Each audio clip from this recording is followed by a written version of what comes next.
With your small molecule library optimized, you are now ready to begin the process of narrowing down your search. The first step is to perform a property screen on your library. This will allow you to remove compounds with undesirable physiological properties from the library before you begin more intensive screening methods.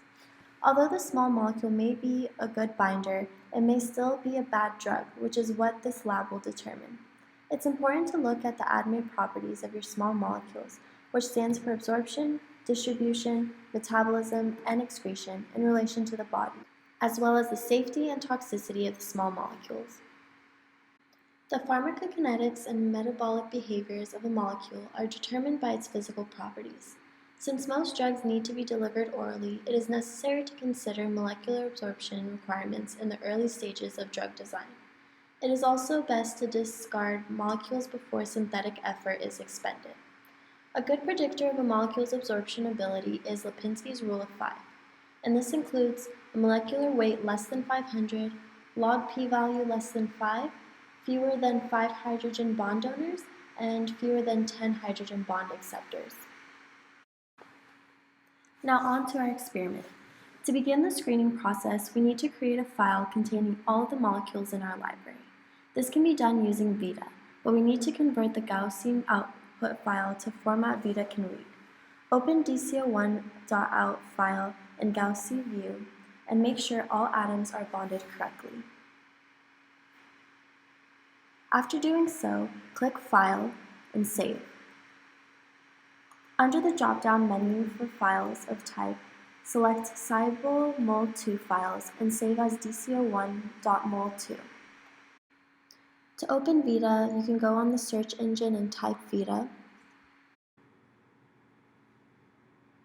Once Vita is open, you can click File and select Open, then double-click on all your .mol2 files, which include the DCO1 to DCO8.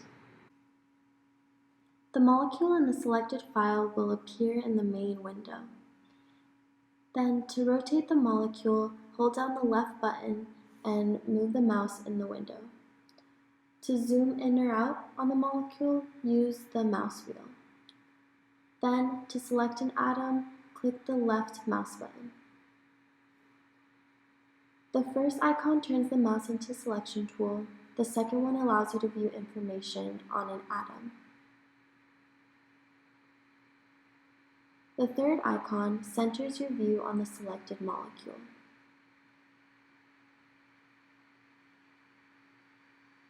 The fourth icon allows you to measure distances and angles in the molecule using the mouse.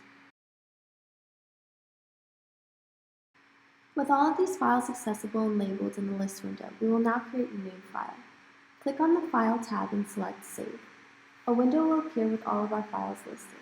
Click on the box next to each of the files, and a check mark will appear. Then press OK. Select your file on the desktop and name the file druglibrary.oeb.gz. Then select Save. Once that's complete, you can go on the search engine again and look up OpenEye command prompt. Once that is opened, usually the CD desktop is already there, and you can automatically start typing the filter space -in. And whatever is highlighted on here is just to emphasize how there is a space here, because it is important to make sure that the code is exactly what is written here.